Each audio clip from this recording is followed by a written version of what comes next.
Ó, tô live, vou te chamar, Daiane. Tá, peraí, rapidão.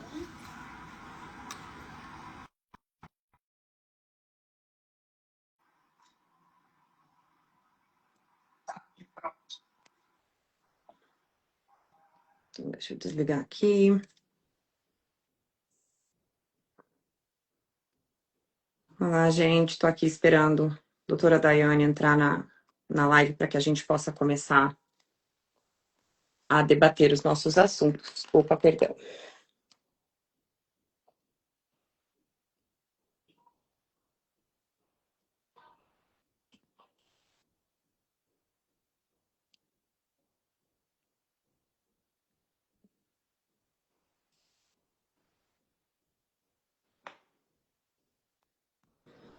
Agora sim. Acho que deu certo.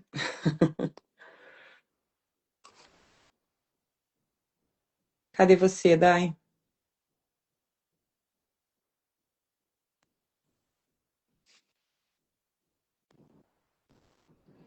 Tá dizendo que você tá unable to join.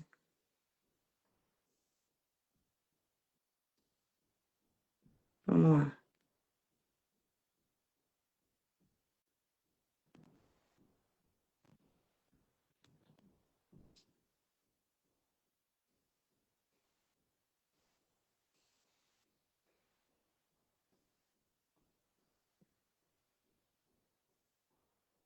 Hum?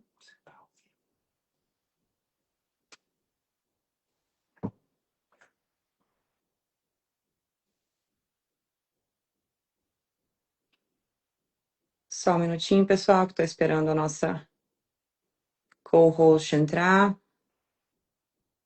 Estamos tendo alguns probleminhas técnicos com o Instagram hoje.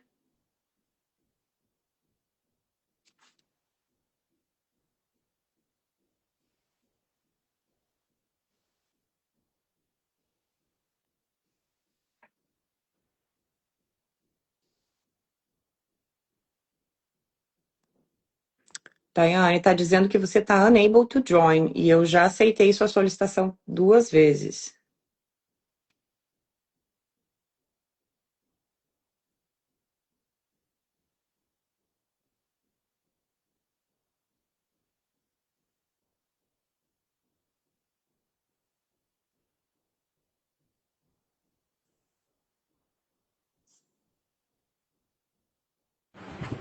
Agora sim. Agora deu. Agora te achei.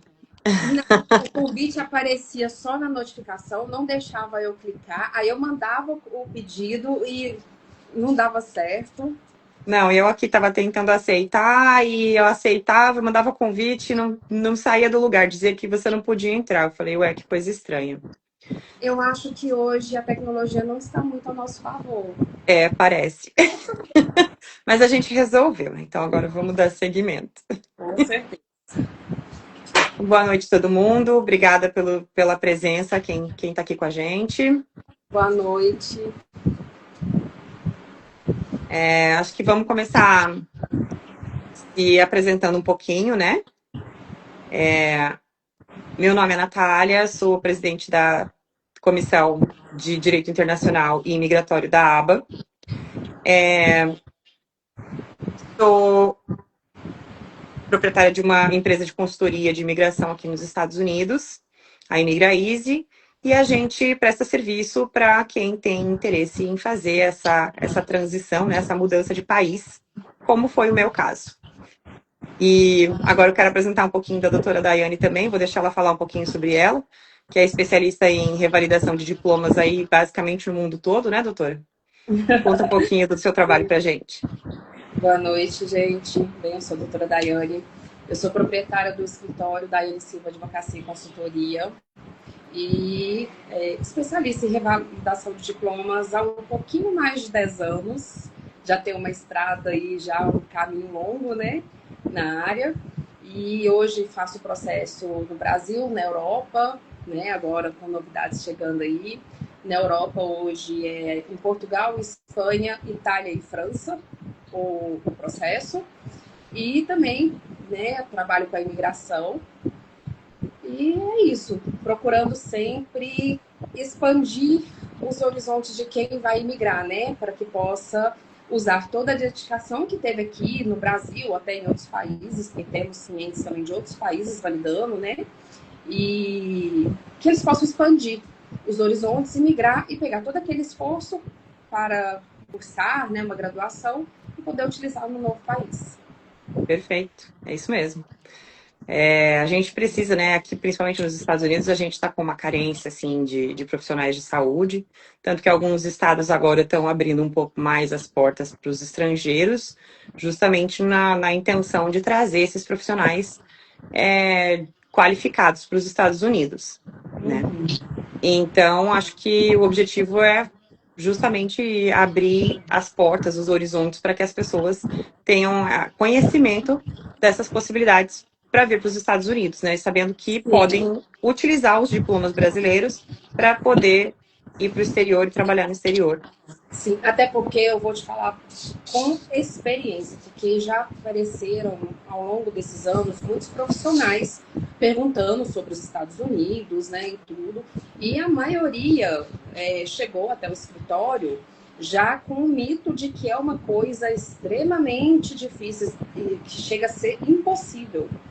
Então, não é impossível, não. A gente está aqui para facilitar o trabalho deles, né? Exatamente, é mostrar que é possível, que assim, é burocrático. E isso em qualquer país, até em país que tem um procedimento um pouquinho mais simplificado, ele ainda é muito burocrático. Então, assim, é burocrático, mas é possível, completamente possível. Então, o objetivo hoje é justamente mostrar isso. Olha, se você já pensou, se você tem esse sonho, se você tem essa vontade, investe, corre atrás, porque é possível sim. Isso mesmo. E é justamente por isso que a gente vai trazer esse assunto hoje aqui, explicar um pouquinho de como funciona esse processo de revalidação para as pessoas, né, que têm interesse em fazer essa transição de país, principalmente os médicos, e explicar o passo a passo de como isso funciona até que eles possam chegar na tão sonhada licença de medicina aqui nos Estados Unidos. Exatamente. Acho que a gente podia começar falando, Daiane, sobre a questão do nome, na verdade, não ser revalidação, né? Sim. Na verdade, gente, o nome ele sempre vai variar de país para país. Nós teremos os países onde as nomenclaturas vão coincidir, né? Por exemplo, Portugal, reconhecimento. Aqui no Brasil nós também temos um reconhecimento, mas é de um diploma completamente diferente, né? Então, assim, sempre serão diferentes as nomenclaturas. Contudo, é importante mostrar que no final das contas, é tudo uma revalidação. Porque o que é? Dar uma nova validade ao diploma no novo país. Exato. A questão, assim, é que eu acho que... Oi? A minha criança queria trazer um brinquedo agora para brincar na hora que não devia. Acho que a primeira coisa que a gente tem que explicar é que quando a gente fala, né, nessa revalidação, a revalidação é um processo brasileiro, né? Sim. O nome revalidação é um processo brasileiro. Quando a gente fala de revalidação para os Estados Unidos, na verdade a gente está falando de um processo de certificação e um novo licenciamento, né, para esses médicos. Mas aí, como é que funciona, né, esse processo de certificação nele? Então, agora, acho que vamos no step by step, para que todo mundo entenda como funciona esse processo, né? Sim. Então, para que exista um processo de certificação, esse médico, antes de qualquer coisa, vai precisar fazer a inscrição dele no que a gente chama de ECFMG, que é o Educational Commission for Foreign Medical Graduates, tá? Então, esse é o primeiro passo, precisa fazer a inscrição nesse órgão, e eles é que vão solicitar que esse médico envie a documentação, como diploma, histórico escolar, esse tipo de documentação que comprova esse histórico educacional do candidato, né? E quando eles fazem isso, o que acontece? Eles precisam confirmar a validade desses documentos. Quem faz a validade desses documentos, ela precisará estar legalizado da apostila de AIA e também ter o contato para a universidade fazer a validação desses documentos com ele, confirmarem a validade deles. Exatamente. Quem faz essa confirmação da validade desses documentos é o próprio órgão. Então, o órgão vai entrar em contato lá com a universidade, vamos supor, com a PUC do Paraná. Eles vão entrar em contato com a PUC e vão falar assim: olha, eu tenho esse diploma deste candidato e eu preciso saber se isso aqui é fidedigno. E aí, com essa informação, eles vão certificar que esse candidato realmente ele é formado, habilitado no Brasil, né? Passando dessa fase de certificação, começa a parte em que realmente o candidato precisa demonstrar o conhecimento técnico dele. E é aí que ele precisa se inscrever para fazer as provas, que são conhecidas aqui, na verdade são conhecidas em todo lugar do mundo como Step 1 e Step 2, que são os exames de proficiência médica, né? O primeiro exame de proficiência médica que o candidato precisa se inscrever é o de conhecimentos científicos, né? O conhecimento biológico, são as ciências básicas. Sim. Então, para ele mostrar que ele realmente conhece corpo humano, que ele conhece fisiologia, que ele conhece a bioquímica, que ele sabe como funciona cada órgão do corpo humano, esse tipo de coisa. Essas provas são todas objetivas. Objetivas que eu digo, né? Elas são feitas online, mas elas são feitas com provas de múltipla escolha, né? Não são provas, assim, discursivas, que o candidato tenha que ir muito a fundo nessas provas. Porém, essa prova, ela tem uma característica diferenciada. O candidato não tem um score mínimo para atingir. É o próprio órgão que vai dizer se aquele conhecimento que ele demonstrou na prova é suficiente ou não é suficiente, mas ninguém sabe qual é o score que tem que conseguir. É só pass or fail, passou ou não passou. E aí, depois que essa prova acaba... Também com relação a isso, né? Se vier também falhou, não tem nenhum recurso com relação a isso, diferente do que acontece em outros tipos de procedimentos. Exato. Ele não tem recurso, mas acabando a prova, o que acontece é que ele recebe um relatório informando que tipo de matéria ou em que parte ele não foi bem ou pode melhorar para que ele possa refazer, né?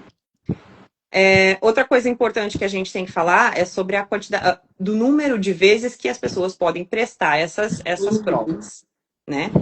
Cada step só pode ser prestado 4 vezes. É um número considerável de tentativas, né?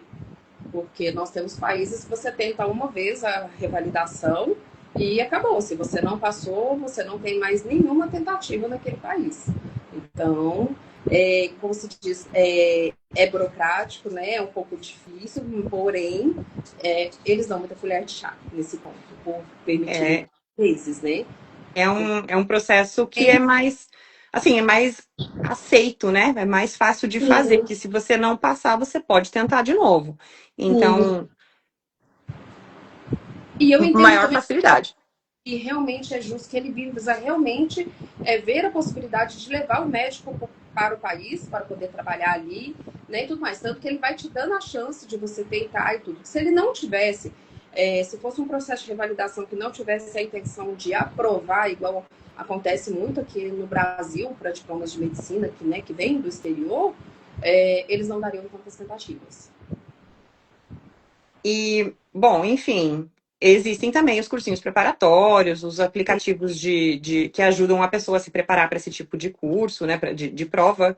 E a pessoa que está fazendo esses simulados, ela já acaba sabendo como é que ela tá, se ela passa ou se ela não passa, porque o que é bastante fidedigno, assim, as respostas que esses cursinhos prestam, né, quando você está fazendo os simulados. Então, você já tem uma ideia se está indo bem, está indo mal, se dá para melhorar e onde você pode melhorar, né? Em que matéria, em que setor você precisa melhorar.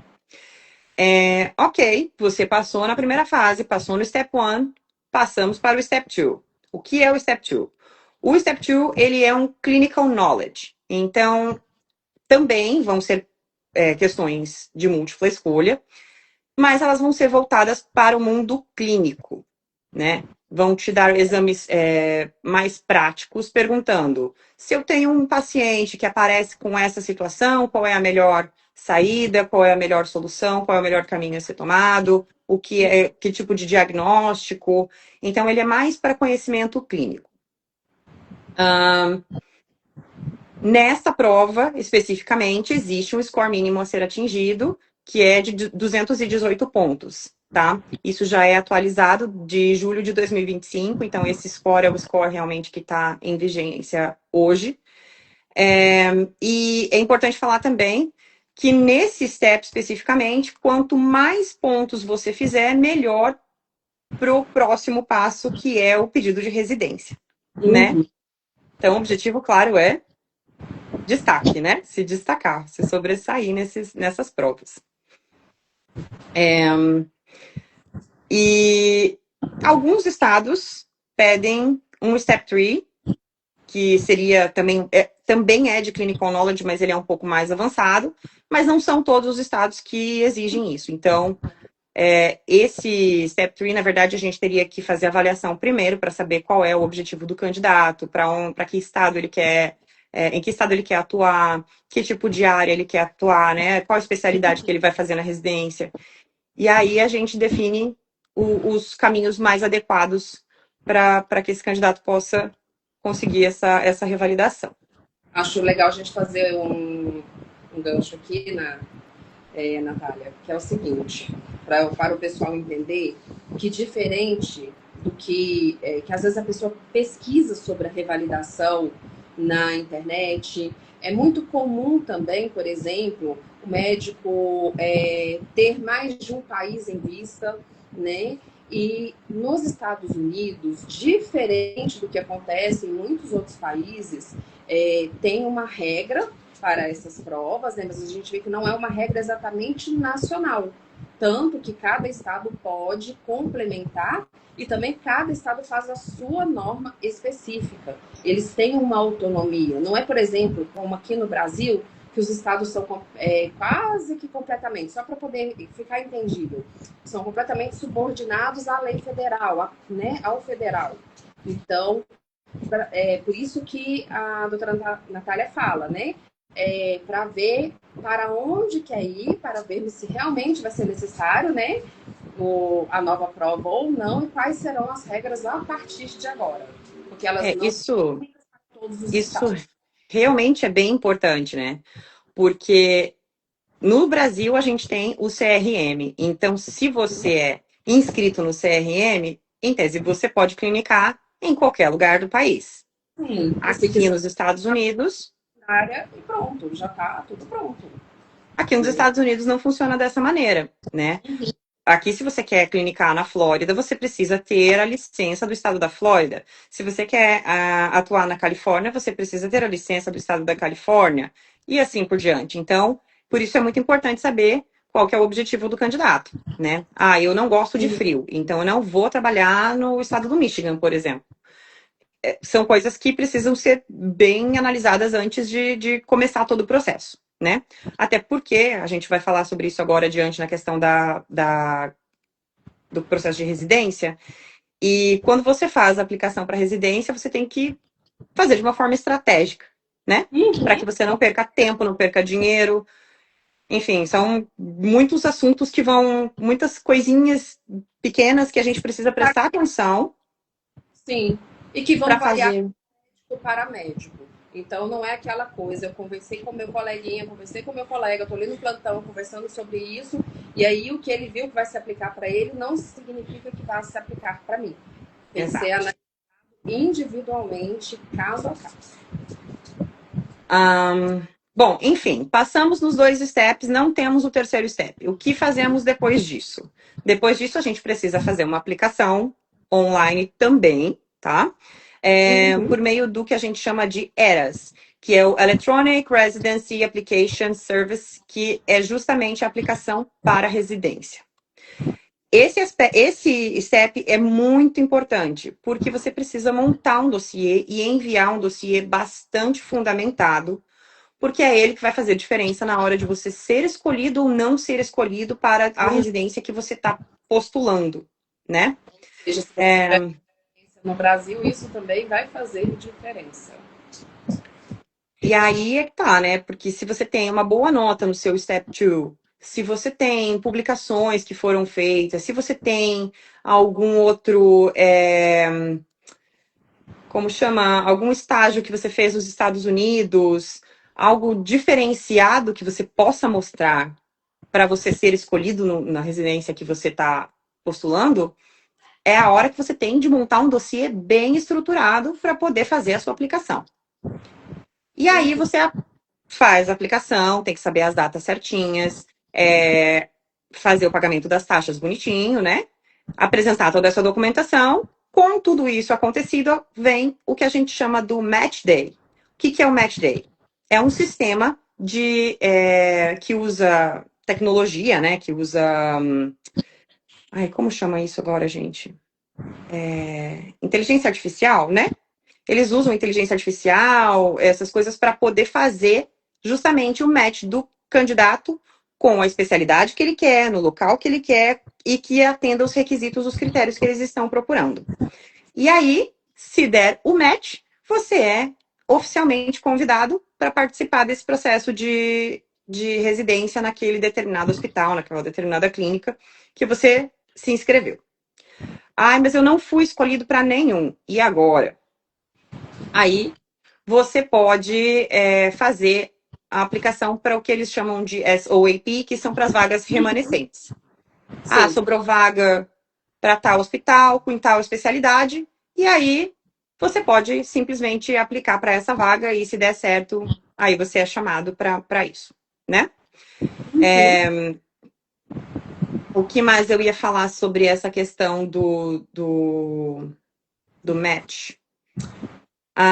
Também é importante lembrar que existem entrevistas, né? Para que você possa ser chamado e ser aprovado nessas residências. Tá? E quanto tempo dura uma residência médica aqui nos Estados Unidos? Aí varia, né? Depende da especialidade, depende se você quer fazer clínica geral, se você quer ser médico primário, se você quer ser cirurgião, aí vão variar de 3 a 7 anos para o cirurgião ou 3 anos para um médico primário. Uhum. Outro aspecto que eu acho bem importante a gente falar é a questão dos vistos, né? Sim. Aí sim é a especialidade completa da doutora Natália. A questão dos vistos faz muita diferença nessa hora, tá? Porque o visto básico, o visto que toda residência médica costuma oferecer, seria o J1. O visto J1, ele é como se fosse um visto de intercâmbio, tá? Ele vai valer pelo prazo em que você estiver fazendo o seu programa de residência. Acabou o programa de residência, acabou o seu visto também, e aí você é obrigado a voltar para o seu país de origem e ficar no mínimo 2 anos no seu país de origem. Existe exceção? Existe uma exceção que chama Conrad 30, aqui nos Estados Unidos, mas é uma exceção bem restrita, tá? Essa exceção diz que você pode, se você tiver esse waiver, né, desse Conrad 30, se mudar e clinicar em locais de baixa renda por um prazo de aproximadamente 3 anos, e a partir daí você pode solicitar uma mudança de status, uma mudança de visto e aplicar para um visto de residência permanente, se você quiser permanecer nos Estados Unidos. Caso contrário, você não pode pedir alteração de status por pelo menos 2 anos desde que você voltar para o seu país. Ou seja, não compensa. Depende do objetivo de cada um, né? Pode valer a pena. Se a pessoa tiver o interesse de realmente só vir aqui fazer por um tempo e depois voltar, quer fazer residência nos Estados Unidos para atingir outros objetivos no Brasil. Existem pessoas e pessoas, objetivos e objetivos, né? Mas se a pessoa tem o interesse de realmente mudar para os Estados Unidos, Trabalhar não vale a pena, a meu ver. eu sugeriria totalmente outro tipo de visto, que são os vistos de residência permanente, né? Como eu te falei, o J1, ele não é um visto de residência permanente, ele é um visto de não imigrante, assim como o H1B, que é o visto aí que está na boca do povo agora, por conta da Sim, nova taxa que foi inserida pelo governo agora, de US$ 100.000 por pessoa, né, por aplicante. Só que pelo menos o H1B, se a pessoa tem essa possibilidade de conseguir esse visto e o empregador se dispõe a fazer, né, a ser sponsor pagando essa taxa, essa uhum, pessoa, terminando o prazo dela, ela pode renovar o H1B com outro empregador, ou ela pode realmente fazer uma alteração de status, enfim, ela tem outras opções, né? sim, Mas se você vai demorar 2, 3, 4 anos para fazer todo um processo desse, vale a pena pensar em investir num visto de residência permanente que vai te abrir outras portas e vai te dar outras possibilidades, uhum, né? Como é o caso do EB1, do EB2, que são os vistos de trabalho e que te deixam livre para fazer o que você bem entender e que geralmente os médicos se qualificam para esse tipo de visto, né? sim, exatamente. É, acho que sobre essa questão dos vistos, a gente cobriu assim o panorama geral. Sim, esse foi um panorama, assim, geral mesmo, né? E que os Estados Unidos têm muitos tipos de vistos, né, Natália? E assim, vai ter. É sempre aquela coisa que eu falo, gente, é analisar caso a caso. Eu posso ter o mesmo diploma de uma mesma universidade aqui, ele sempre vai ser analisado individualmente, porque sempre é caso a caso, sempre eu tenho uma condição diferente entre uma pessoa e outra, entre um diplomado e outro, né? Então, Exato. E aí, é para isso que a gente está aqui, né? Entra em contato, a gente pode avaliar o currículo, dizer qual é o melhor caminho a ser seguido e achar uma solução que possa ser viável e interessante para cada pessoa, né? sim, Dai, você quer falar um pouquinho para a gente sobre a questão dos custos de cada parte desse processo, o panorama geral dos custos, enfim, o que a gente pode esperar nisso? todos os processos, gente, possuem custos já esperados, né?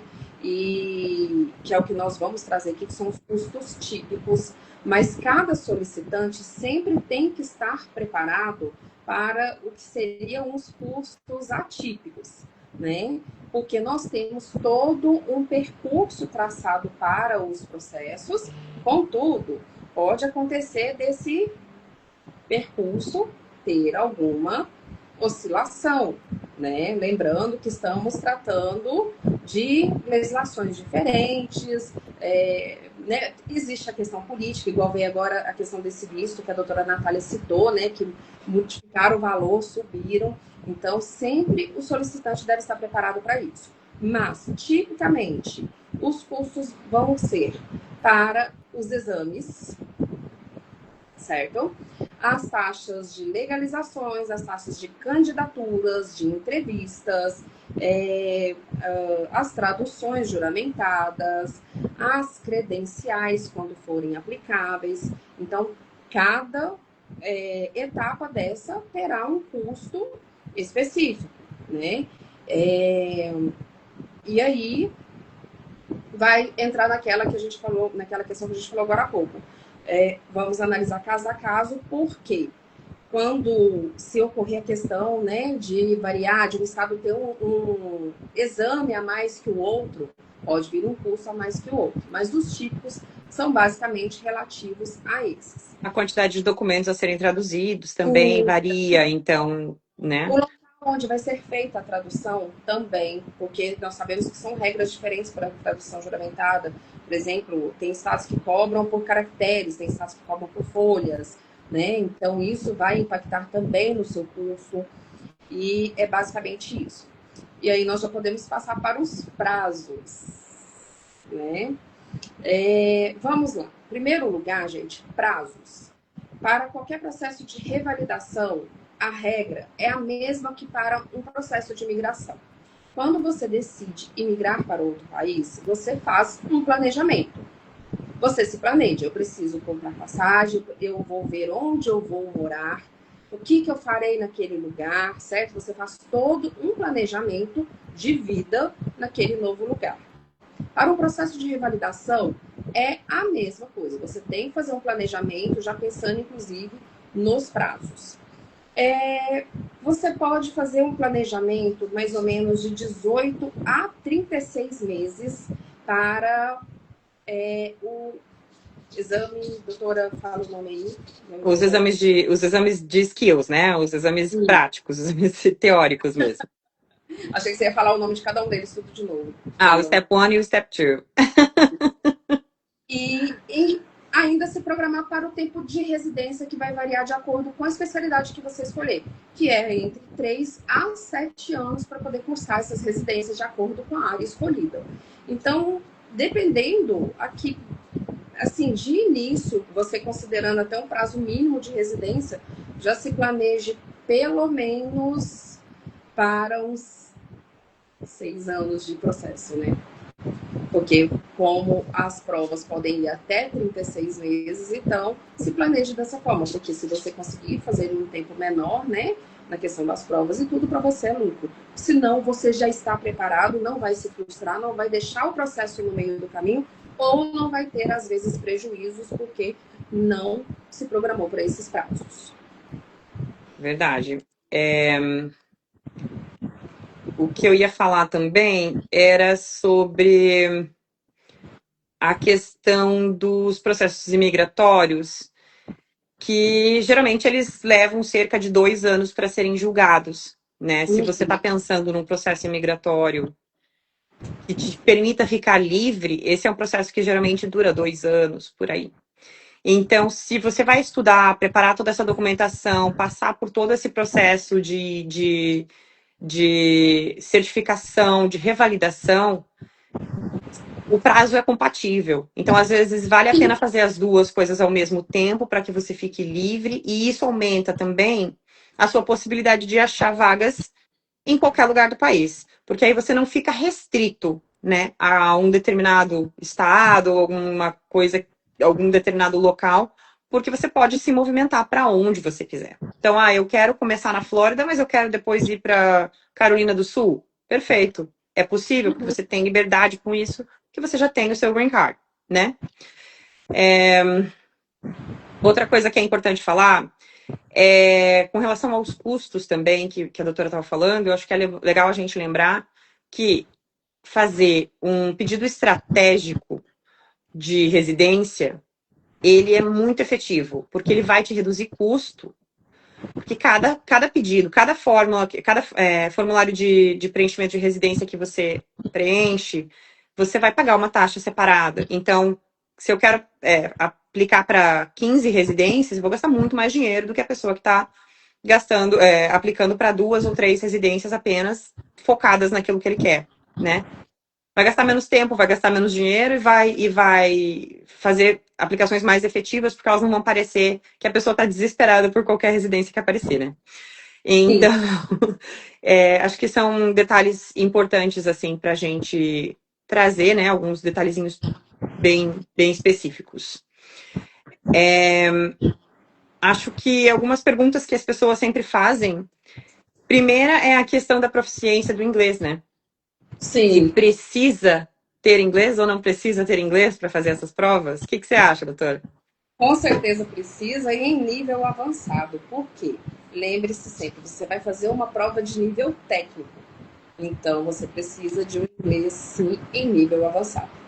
Você não precisa comprovar naquele exato momento, né, que você sabe falar inglês com um certificado. Contudo, na prova eles já vão saber se você sabe ou não, porque se você não conseguir entender os termos técnicos, acabou. Eles já sabem que você não vai conseguir atender no país, porque a língua você não domina. Exato.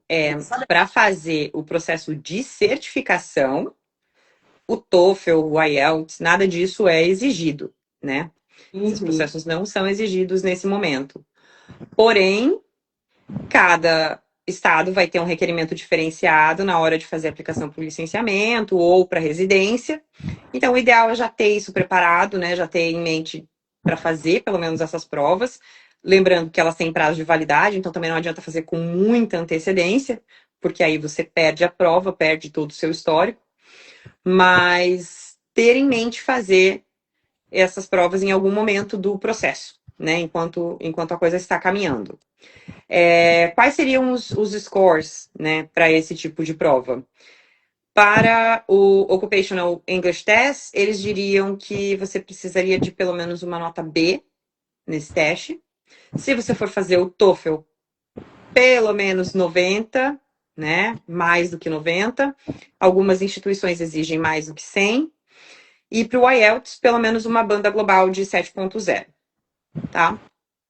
Mas mais do que isso, logicamente, tá tranquilo. Menos do que isso, melhor estudar um pouquinho mais e focar, né, no inglês também um pouquinho, porque vai ser bem necessário para poder clinicar. Exatamente. Outra pergunta que geralmente o pessoal faz é se eu posso trabalhar como médico nos Estados Unidos e eu tiver uma revalidação feita no Brasil. Então, vamos supor, um médico cubano revalidou o diploma cubano no Brasil e agora quer usar a revalidação que ele fez no Brasil aqui nos Estados Unidos. Não dá, não pode. Vai ter que fazer todo o processo igual a todo mundo aqui, não tem jeito. Tá? Essa pergunta é clássica para vários países. E aonde que eu posso conferir os requisitos para licenciamento nos Estados Unidos? Aí o ideal é sempre procurar no Medical State Board, então o que é o bordo de cada estado, e cada estado vai dizer exatamente qual é o seu requisito. Isso vale não só para medicina, isso vale também para os advogados que querem revalidar, que aqui também não existe revalidação de diploma, então tem que ver quais são os requisitos de cada estado dentro do seu bordo, né? Dentro do seu State Board. Alguns erros, algumas coisas que a gente costuma ver e que como sanar esse tipo de problema, né? Então, a primeira coisa é tentar uniformizar as grafias de nome, todos os documentos, todos os cadastros, tudo feito certinho, sempre com o mesmo nome, com as mesmas letras, do mesmo jeito que você preenche um formulário, você preenche o outro, porque daí não dá incompatibilidade. Né, para não dar esse tipo de incompatibilidade. Agendar tudo sempre com bastante antecedência, conferir os prazos, as janelas de aplicação, para não perder nenhum prazo, evitar marcar as coisas perto da aplicação do Electronic Application para residência, né? Então, deixar tudo sempre com antecedência. Outra coisa muito importante, tentar fazer os simulados, quando for fazer os simulados, de forma cronometrada, porque as provas, elas são cronometradas, elas têm tempo limite.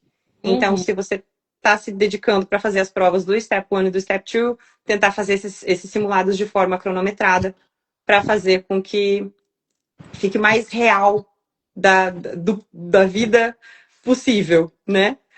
E outra coisa que traz para a questão do idioma, né? Se você Com não certeza. você numa prova cronometrada ainda por cima, não vai conseguir. Fica difícil, né? Não. A outra coisa que é importante lembrar que a prova do Step 2, ela tem um score que vai valer muito na hora de fazer a avaliação da residência. Então, focar bastante na prova de conhecimento clínico, né? Para que essa prova tenha um score o mais alto possível e você possa ser chamado para as vagas que você realmente tem interesse em ser chamado. Sim. Outra coisa importantíssima que a gente falou, avaliar o visto. Vou com J1, depois eu não posso aplicar para alteração de status. Tem que ter isso na cabeça.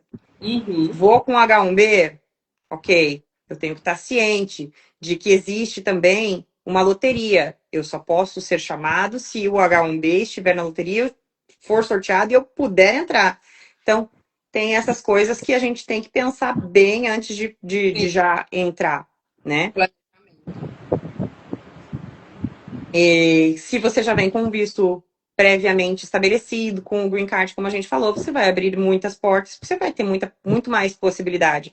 O hospital que vai te chamar para fazer uma residência não vai ter que se preocupar com o seu visto, em detrimento daquele outro candidato que ele vai ter que pagar US$ 100.000.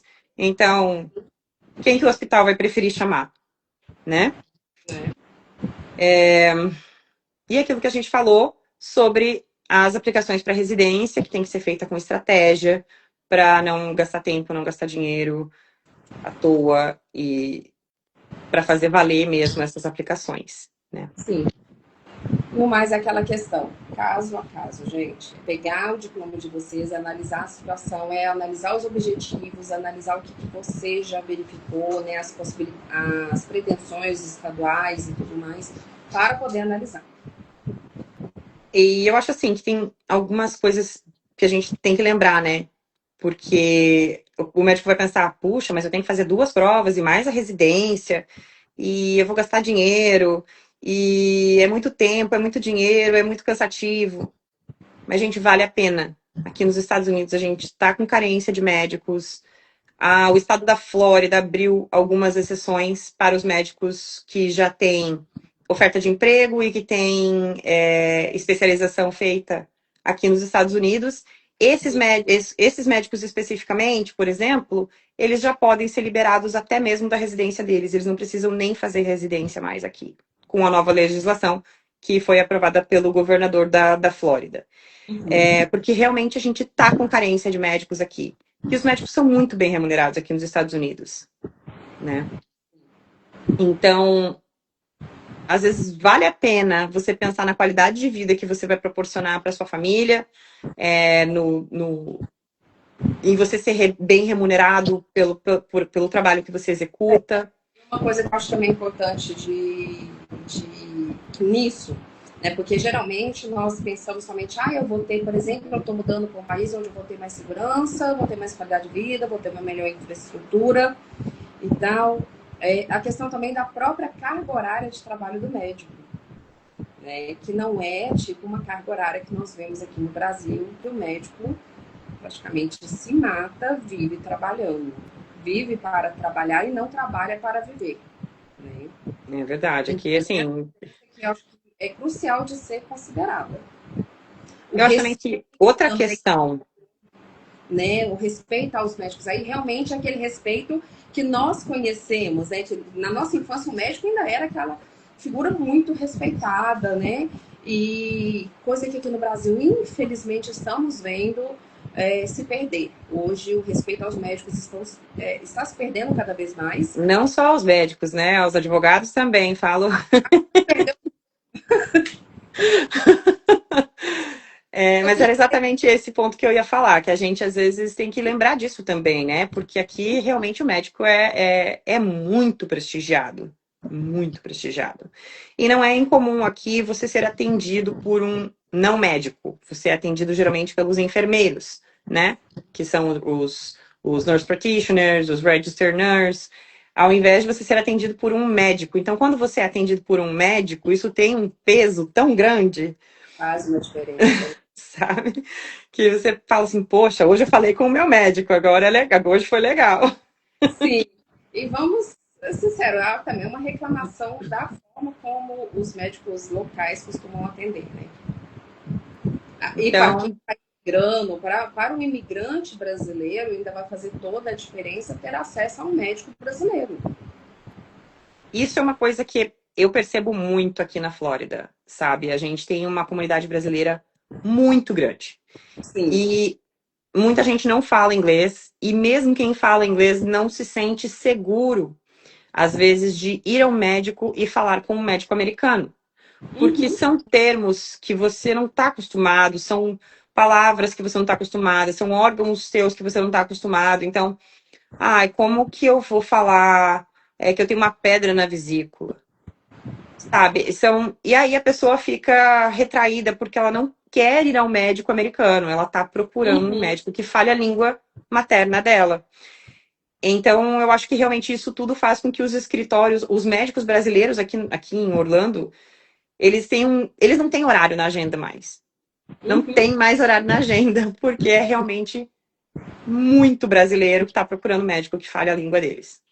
Sim, isso faz toda a diferença, até mesmo para uma adesão ao tratamento. Porque Perfeito, isso mesmo. se tem alguém que me entende, eu vou aderir muito melhor ao tratamento do que aquele que talvez eu fico em dúvida se eu realmente conseguir me expressar bem ou não. E se eu conseguir entender o tratamento direito também, né? Para que eu tô fazendo esse tratamento? Para que eu estou fazendo? Mas eu tenho isso mesmo? Não, mas será que eu falei da vesícula? Mas será que ele não entendeu o que eu estou falando? É do meu fígado? Então, assim, sabe? Aí um exemplo absurdo, mas tipo, faz a diferença. Faz Faz sim, muito. com certeza. Com Então, certeza faz muita diferença. costumo falar o seguinte, que quando você vai fazer um processo de revalidação em um outro país, você está fazendo um investimento de vida. Você está investindo na sua vida, e quando nós falamos de profissionais de saúde, né, na verdade, nem só de médicos, mas de profissionais de saúde, você acaba também está investindo na vida do próximo. Porque a partir do momento que, igual você traz, você possibilita o acesso dos brasileiros a um médico brasileiro, que vai permitir, né, um melhor entendimento, uma melhor adesão ao tratamento, você está investindo também na vida daquela pessoa. Na É legal sua... também a gente pensar um pouco também nos médicos recém-formados, né? Sim. Você acabou de se formar, por que não fazer a sua residência médica direto nos Estados Unidos? Você está com tudo fresco aí na cabeça. É mais fácil para fazer as provas do Step 1, do Step 2, porque você está com tudo bem na cabeça mesmo, bem Sim. fresquinho. Uma Já outra faz as coisa. provas, já faz a residência aqui nos Estados Unidos. Aí chegou aí, morei um tempo nos Estados Unidos, não, chega, eu quero voltar para o Brasil, quero estar perto da minha família, quero estar perto, por exemplo, dos meus pais. Revalida a residência no Brasil. Você já E volta para... outra coisa, né? Existem alguns vistos aqui para os Estados Unidos que te permitem, podem ser vistos de não imigrante, né? Mas são vistos que dão uma liberdade muito grande, como é o caso do O1. E ele te dá uma liberdade de ficar 6 meses aqui e 6 meses aí. Então, você quer ter um consultório no Brasil, mas você quer também trabalhar nos Estados Unidos e ficar 6 meses em cada lugar? Legal, pode fazer isso, não tem problema não. Ó, eu quero ficar um mês ali e outro mês aqui. A gente pode, né, fechar a agenda. Então, dá para pensar em várias alternativas, né? O interessante é a gente conversar e realmente avaliar qual que é o interesse da pessoa, qual que é o objetivo. E esse visto O1, inclusive, é um visto que também pode ser alterado depois para um EB1 que leva ao Green Card. O O1, ele é um visto de não imigrante, mas ele pode se tornar um visto de imigrante. Então, dá para pensar nisso também, né? outros caminhos, ele não te limita. Exatamente. Sim. Bom, acho que a gente conseguiu cobrir um pouquinho de todo o esquema, né, O objetivo como funciona. vamos mostrar que é possível, trazer um resumo, né, disso tudo, do procedimento. É um procedimento burocrático, então, se nós formos trazer aqui pormenores, detalhes, né, não tem como. Mas o que precisa ser dito, o que o médico precisa saber, é o que foi dito aqui. E a partir daí, é vivendo o procedimento, né, se quiser fazer sozinho, ok, né? Se você acha que você tem conhecimento suficiente para encarar uma burocracia dessa sozinho, ok, mas se não, uma assessoria especializada, né? Que vai saber, igual a doutora Natália deu, um bom direcionamento aqui. Gente, vocês vão encontrar essas possibilidades aqui de visto, mas tem essas limitações. Então, a assessoria ela acaba encurtando um pouco o caminho, economizando nos gastos, porque Com se certeza. você não sabe, você vai ficar lá gastando até acertar tempo e dinheiro, muitas E, vezes. Daiane, eu vi que teve bastante gente que entrou agora no final da live. Eu acho que seria legal a gente fazer um. Eu vou fazer um resumão do que a gente falou, tá? Só para que cubra, assim, todo mundo e todo mundo tenha uma ideia geral do que a gente falou. Depois pode voltar lá e começar. A gente vai deixar salva a live e vai também lançar no nosso YouTube. Então você pode assistir quantas vezes você quiser, tirar todas as suas dúvidas com a gente depois também. E terão acesso também aos nossos Instagram e tudo mais, para poder tirar as dúvidas e, como se diz, transformar a carreira. Isso aí. Então, resumo da ópera. A pessoa decidiu fazer a revalidação do diploma dela, que na verdade seria uma certificação mais o licenciamento. Ela vai ter que primeiro fazer a inscrição dela no órgão que é o órgão base, né? E aí, depois que ela fizer a aplicação no órgão base, esse órgão vai pegar e tirar, vai solicitar a cópia do diploma, histórico escolar, conferir lá na universidade se esses documentos são fidedignos, se está tudo certinho, e aí vai certificar esse candidato para que ele possa prestar as provas de proficiência, que são Step 1, provas de conhecimento em ciências, Step 2, provas de conhecimento clínico. Passou nas duas provas, vai poder fazer a aplicação através do ERAS, que é o método eletrônico de fazer, para a residência médica. Vai ter que apresentar um dossiê, tem que juntar tudo que puder nesse dossiê para que fique bem robusto e as clínicas, hospitais, enfim, que fornecem essas residências médicas tenham interesse em chamar esse candidato para ser um candidato de residência médica. Uhum. Aí, fazendo isso, foi chamado, ótimo, vai começar o processo de entrevistas, vai fazer os contratos para fazer a residência. Não foi chamado da primeira vez, pode fazer uma aplicação para as vagas remanescentes que não foram preenchidas e tem uma segunda chance. Após isso, começa a residência. Fazendo a residência, pode fazer a aplicação para o licenciamento dentro do seu estado de destino, né? Que é o foco dessa pessoa. Acho que seria mais ou menos isso. Lembrando que cada residência tem um critério, cada estado tem um critério, e aí cada caso vai ser um caso, né? Por isso que a gente até fala que os custos, eles são muito variáveis, porque vai depender de cada estado, de quantas aplicações de residência, de quantos documentos tem para serem traduzidos, de quantas entrevistas esse candidato vai ter que fazer para chegar no objetivo dele. Tirando isso, acho que falamos também sobre os vistos, que podem ser uma pegadinha, e aí a pessoa pode ficar meio sem saber o que fazer depois que acaba a residência, se ela quiser se manter nos Estados Unidos. Então, o interessante é sempre pensar no visto em primeiro lugar, saber se a pessoa quer realmente vir para os Estados Unidos com o objetivo de morar aqui, ou se ela vai querer voltar depois e aplicar para outra coisa, fazer outra coisa no Brasil. Acho que é mais ou menos por aí. Sim. Estamos à disposição para esclarecer outras dúvidas, fazermos avaliação de currículo para imigração, para revalidação do diploma. Vou passar os meus contatos, doutora Daiane, e aí depois você passa os seus, pode ser? Sim, pode. Eu acho que já cumprimos nosso tempo de live aqui, então se precisar falar comigo, tiver interesse em fazer uma análise de currículo, entra aqui no site da imigraeasy.com ou manda um direct aqui, pode ser no canal da comissão, pode ser no meu direto do Natalia.doro_ADV. E a gente vai estar à disposição para esclarecer as dúvidas de vocês. Doutora, fala os seus contatos. O meu contato, se quiser, pode vir pelo site. Eu estou até escrevendo ele aqui, né? Para quem preferir ver ele escrito. É daianesilva.com, tá? Ou pode fazer o contato comigo aqui pelo próprio Instagram, que é Daiane Silva DV. E em todos os dois, vocês conseguem também fazer o contato no WhatsApp do escritório, né? Para poder falar sobre a revalidação.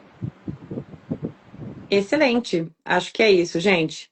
Então, novamente, Daiane Silva com Y, tá? Daiane com Y, silva.com, ou Imigraeasy, que é I, 2 M's, migra, né? Imigra com 2 N's, easy.com.